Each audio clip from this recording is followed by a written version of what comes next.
A mí nos sirve conocer esa historia, porque podemos extender por qué realmente esta declaración es importante, por qué los convenios internacionales son importantes, porque incluso vamos, si mal no estoy, vamos a seguir el tema del convenio 169 también, porque es tan importante, pero para llegar a esos convenios también hubo algo detrás.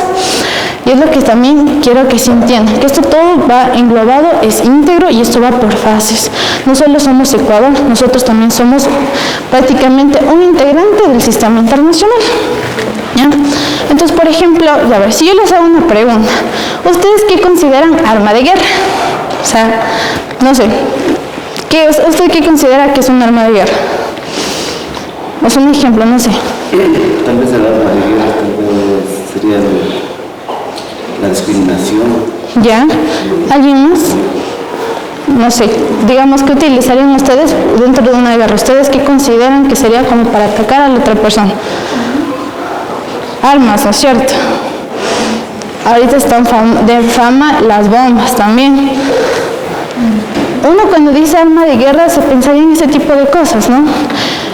Pero en Ruanda y en Yugoslavia fueron uno de los casos internacionales bastante conocidos que si quisiera que lean.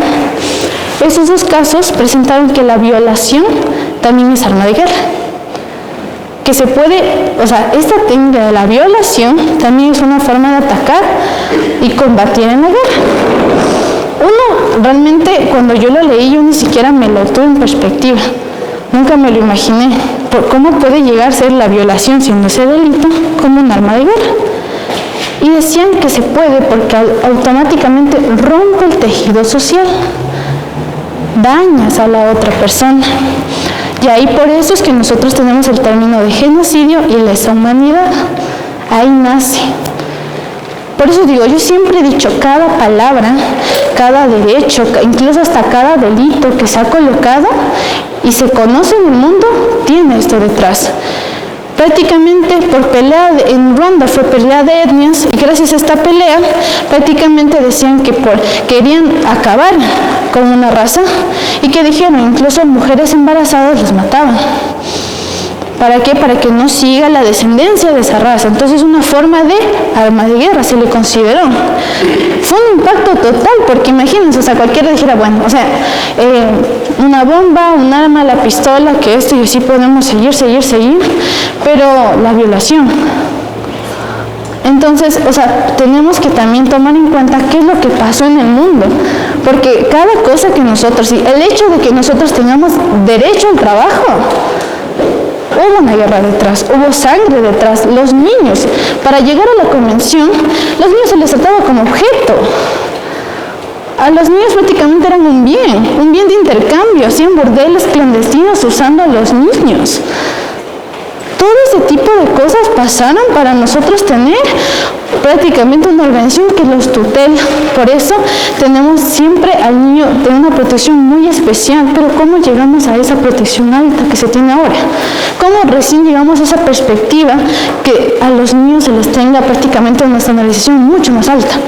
Hubo niños que fueron abusados, fueron vendidos, incluso prácticamente este tema de la trata era como algo normal para los niños, con los niños, fueron explotados laboralmente.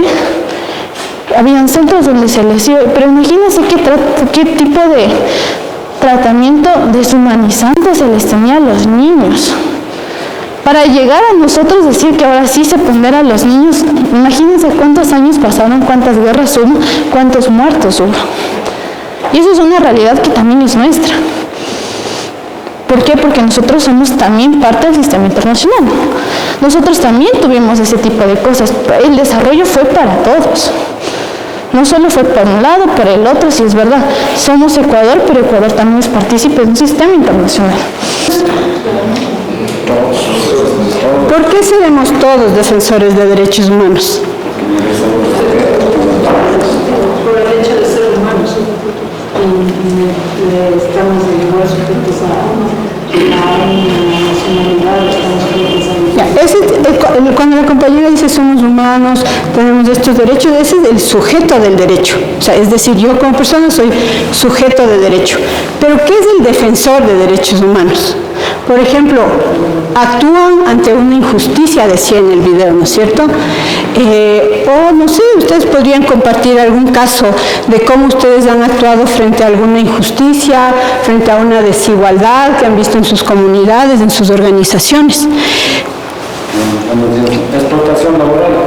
Por ejemplo, ¿no? Explotación laboral, no dan todo lo que hombres necesitan el trabajo, o sea, le hacen trabajar hasta, como dicen, las 8 horas que no se trabaja, hacen trabajar 2 horas más, 3 horas más, pero no son remunerados, eso trabajan. Eso es obligación, pues que ellos hacen los de arriba, nos tienen pisoteados los de abajo, pero nosotros ahora en el momento ya necesitamos respeto, necesitamos asumir los derechos que ellos que piensan tener, pero para eso estamos en gobierno, porque el gobierno a veces no les importa, se hacen entre los altos y los que nosotros vivimos abajo, quieren que tenernos aplastados, en pocas palabras, ¿ya? Exactamente, esa es un poco la realidad de los defensores de derechos humanos, ¿no? Que también hay actos, por ejemplo, de criminalización, de hostigamiento a estas personas que están defendiendo los derechos. No sé, ¿alguien más si quisiera compartir alguna situación de defensa de derechos humanos? Aquí hay muchos igual defensores, compañero, que se ha visto como también a nivel nacional, a nivel internacional, pero también la defensa de derechos se exige desde las propias comunidades, ¿no? Por ejemplo, el mismo hecho de que hay organizaciones que se reúnen, que se agrupan, que se organizan para, por ejemplo, defender el costo de la leche. Estos son defensores de derechos, ¿no? Que están luchando por un bien colectivo y que eventualmente van a obtener un beneficio también. Entonces, un precio justo, por ejemplo, ya es el resultado de esta lucha, ¿no? Las personas que están administrando justicia dentro de las comunidades son defensores y defensoras de derechos humanos. Y como defensores y defensoras de derechos humanos tienen una categoría particular. El Estado está en la obligación de cuidar a estas personas de manera especial, ¿no? Digamos, no son cualquier persona, es una persona defensora y defensor de derechos humanos que tiene el Estado la obligación de protegerle y de cuidarle. Entonces, por eso en muchos casos decimos, pero esta persona, ¿quién es? ¿No? Dice, tal empresa le está demandando a esta persona. Y en el transcurso de la investigación nos damos cuenta que esta era una persona defensora de ese territorio. Entonces, debe haber una razón por la cual esta empresa le está demandando. Tal vez tiene una intención de callarle o tal vez tiene una intención de que no continúe con sus actividades de defensa, ¿no? Entonces, es muy importante que las personas se reconozcan como defensores y defensoras de derechos humanos y el Estado tiene la obligación de cuidarle que usted pueda seguir haciendo su trabajo, es decir, que pueda seguir defendiendo estos derechos. Pero muchas veces las personas no nos reconocemos como defensores de derechos humanos. Pues, por ejemplo, ya le doy la palabra, ¿no? A veces trabajamos con el tema de plantas, la agricultura campesina, la agroecología, trabajamos el tema de lenguas, o si no, trabajamos el tema de educación bilingüe. Y dicen, ¿yo seré o no seré defensor? Sí es un defensor de derechos humanos porque busca garantías en estos temas, ¿no? En diferentes temáticas, no solo el tema de territorio, sino todas las temáticas. Y a veces no tenemos este conocimiento para reconocernos como defensores de derechos, defensoras de derechos humanos. Se está construyendo ahora, pero ahí también deberíamos poder poner nuestras voces en este proceso, ¿no? Pero, digamos, esto es una obligación del Estado. Y ahora, otro tema que quisiera compartirles también es que en el caso de defensores y defensoras de derechos humanos también están los periodistas, que también tienen una categoría particular y que deben tener del Estado una protección especial. En el caso de los periodistas, no solamente nos referimos a estos grandes periodistas que salen en la tele, ¿no? Seguramente en sus comunidades, en sus organizaciones, también tienen personas que trabajan el tema de comunicación comunitaria, por ejemplo. Ellos también deben tener una protección especial desde el Estado. Ya, entonces ahora vemos que hay como estas categorías, ¿no? O sea, el hecho de que yo soy defensor y defensora, tengo El Estado tiene la obligación de protegerme para que yo siga haciendo este trabajo de protección y no más bien que me criminalice o que las empresas me criminalicen o que de repente hay por ahí alguna demanda. Oía en esta semana justamente siguiendo el caso del compañero Leonidas, dice que él tenía 48, 49 procesos en su contra. 48 procesos en su contra. Y incluso él hacía como un recuento y como lo tomaba un poco a la conversación con los compañeros y decía con el nuevo proceso que le hacían por aparente secuestro de los policías, ya tenía 49 procesos. Entonces, conforme él va trabajando en los temas, van apareciendo, ¿no? Entonces, también es muy, muy contradictorio que él, siendo defensor, tenga todas estas demandas en su contra. Entonces, es muy importante, primero, por ejemplo, reconocer que el compañero, más allá de ser un dirigente o ex dirigente, es un defensor de derechos humanos.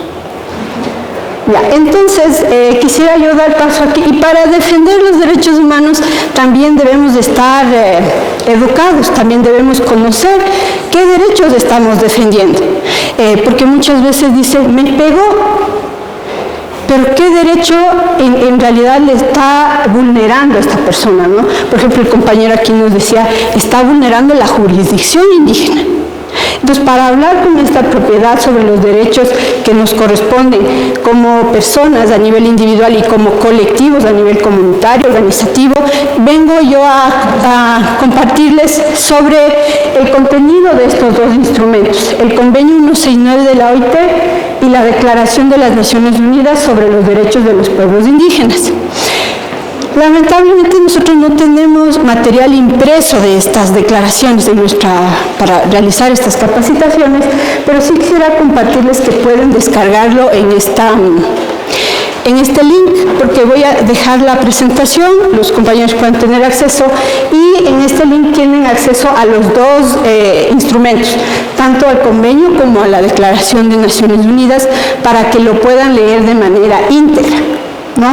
Son estos los instrumentos principales a nivel internacional.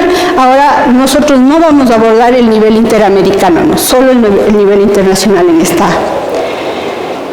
en esta formación. Ya.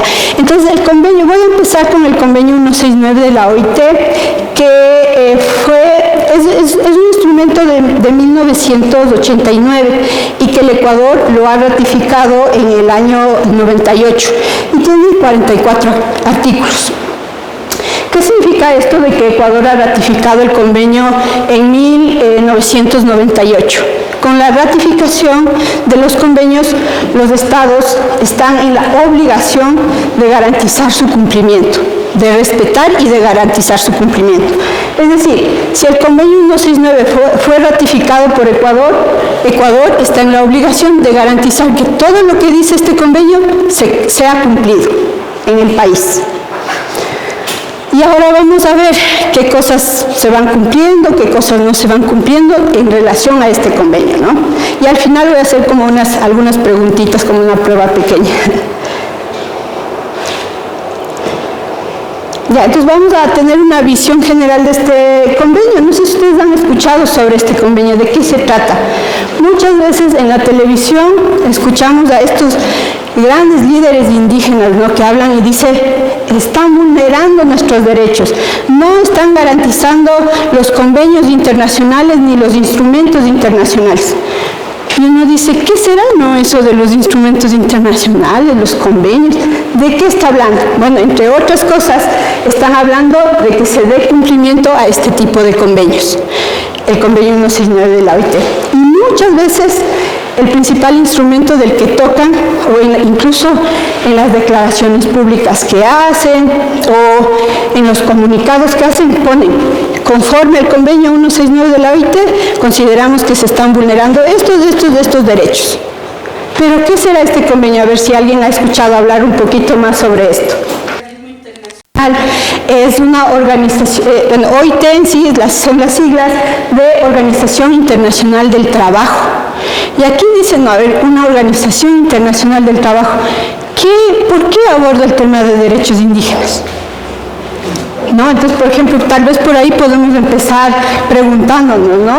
Entonces, la OIT es la única agencia de Naciones Unidas que funciona de manera tripartita. Esto es muy importante que lo conozcan. Esto significa que busca soluciones a asuntos de interés común. La OIT incluye en los diálogos a 3 mandantes dentro de esta relación tripartita. Uno a los gobiernos, otro a las organizaciones de empleadores y empleadoras y otro a las organizaciones de los trabajadores.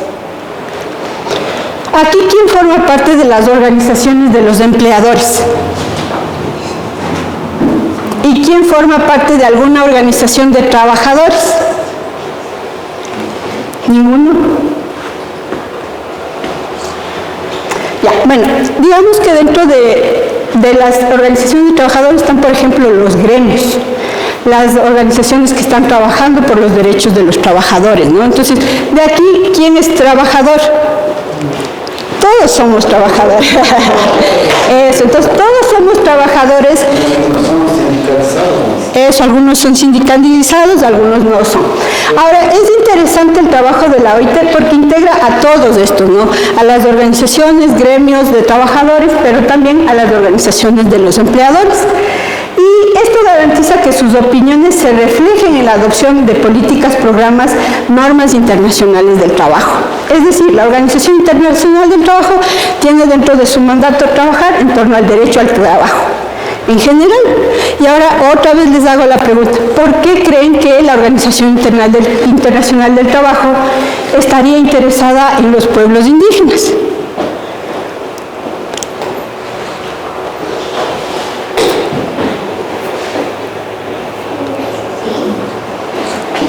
¿Los pueblos indígenas trabajan o no trabajan? Sí. ¿En qué condiciones trabajan los pueblos indígenas? Exacto, en condiciones precarias muchas veces, ¿no? En condiciones en las que posiblemente no tienen alimentación, están trabajando mayor número de horas.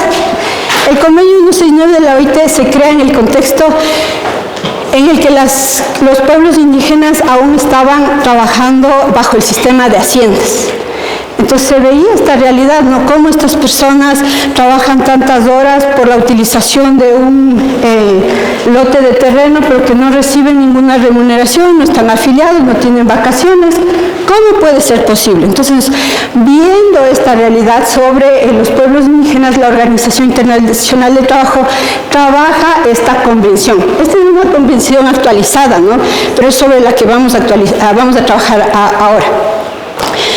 Y quisiera comentarles que dentro del convenio 169 de la OIT se va a abordar 2 temas muy particulares. Y esto quizá lo podemos desarrollar, después podemos preguntar, que es el tema de consulta y participación. ¿Qué será esto de consulta y participación? El Estado tiene que consultarme por todo, ¿cómo tendrá que consultarme? ¿A través de quién tiene que consultar? Han oído también, por ejemplo, a nivel internacional, dicen este caso muy famoso, ¿no? Que es Sarayaku versus Ecuador, que aborda el tema de consulta también. Bueno, vamos a seguir desglosando poco a poco. Ya, a ver, el convenio 169 de la OIT es el único tratado abierto a ratificaciones que trata de manera específica los derechos y la situación de los pueblos indígenas y tribales. Ahora nosotros nos vamos a centrar particularmente en el tema de pueblos indígenas, ¿no? Y está ratificado por 24 países, 14 en Latinoamérica. Y había empezado diciendo que entre uno de los países que ha ratificado el convenio 169 está el Ecuador. Entonces, aquí nos dice, ¿cómo se aplicará este convenio? Bueno, el Ecuador firma el convenio y él está obligado a que esto se cumpla. Pero aquí nos dice, incluso en los países donde el convenio 169 es autoejecutable, se puede aplicar directamente sus disposiciones. Se necesita por lo general disposiciones legislativas específicas para garantizar la aplicación efectiva del convenio. Es decir, el convenio es de aplicación directa, pero también se pueden crear leyes, normas, instrumentos internos que garanticen esta aplicación. Ahora en Ecuador, por ejemplo, tendremos una ley para garantizar la aplicación del convenio 169. ¿Cómo se ve reflejado el convenio 169 en el Ecuador? Una conquista muy interesante que tenemos en la Constitución de 2008, que es el artículo que reconoce derechos colectivos. Por ejemplo, se ha trabajado mucho, este artículo sobre derechos colectivos se ha trabajado mucho en base a lo que dice el convenio 169 de la OIT, porque el convenio es de hace mucho antes, al 2008. Ya, y lo que nos dice es que lo que contiene el convenio son normas mínimas, es decir, que lo que dice el convenio es lo mínimo que el Estado debería hacer. De ahí para arriba se puede desarrollar más, de ahí para abajo no se puede ir. Es decir, esta es la norma mínima que tiene el Estado sobre los derechos indígenas. Ya, perfecto. Y quisiera comentarles aquí que hay elementos clave para garantizar una implementación adecuada. ¿Cómo implementan este convenio 169? Por ejemplo, ¿no? Aquí nos dice que debe haber una acción coordinada y sistemática de las diferentes instituciones que tienen la responsabilidad frente a los derechos de los pueblos indígenas. A ver, ¿qué instituciones ustedes conocen públicas sobre derechos de pueblos indígenas? ¿Qué deberían trabajar en todo caso por el tema de derechos de pueblos indígenas? La Secretaría de Pueblos, otra, el Consejo de la Igualdad de Pueblos y Nacionalidades, ¿quién más? Hay una muy importantísima. Bueno, la Defensoría a nivel general sí también, pero a nivel particular de pueblos indígenas, y la Defensoría tiene un mecanismo específico de pueblos indígenas también. Pero hay una de la cual aquí el pueblo cayambi debería hablar sobre todo porque aquí estaba la gestora de este tema. La Secretaría de Educación Bilingüe. Esta también es una institución que está, digamos, de alguna manera abordando el tema de los pueblos indígenas de manera particular. Entonces, lo que nos dice este convenio es que las instituciones también deben trabajar en el marco de sus mandatos de manera coordinada para dar cumplimiento a este convenio. Por eso es que deberíamos reclamar, ¿no?, a estas instituciones que den cumplimiento a este convenio, porque de esta manera se puede establecer las líneas de trabajo, ¿no? Ya, ahora, por otro lado nos dice, ¿sí me está escuchando? Porque se me cayó. Ya. Ah, mejor, que estaba yo así. Ya, y también nos dice que para garantizar el cumplimiento de este convenio se debe crear instituciones y mecanismos adecuados con recursos necesarios. Esto es a veces lo que falta mucho en el sistema público, ¿no? Porque crean, pero cuando vamos a exigir los derechos, ¿qué nos dice?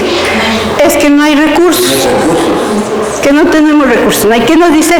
Para garantizar el convenio, estas instituciones tienen que tener recursos adecuados para cumplir su función. Y también, por otro lado, nos dice elaboración de medidas especiales, ¿no?, que pueden trabajar para salvaguardar a las personas, culturas, medio ambiente de los pueblos indígenas. Y por otro lado, la creación de mecanismos institucionalizados para garantizar la consulta y participación. En el Ecuador tenemos alguna institución que trabaje específicamente el tema de consulta.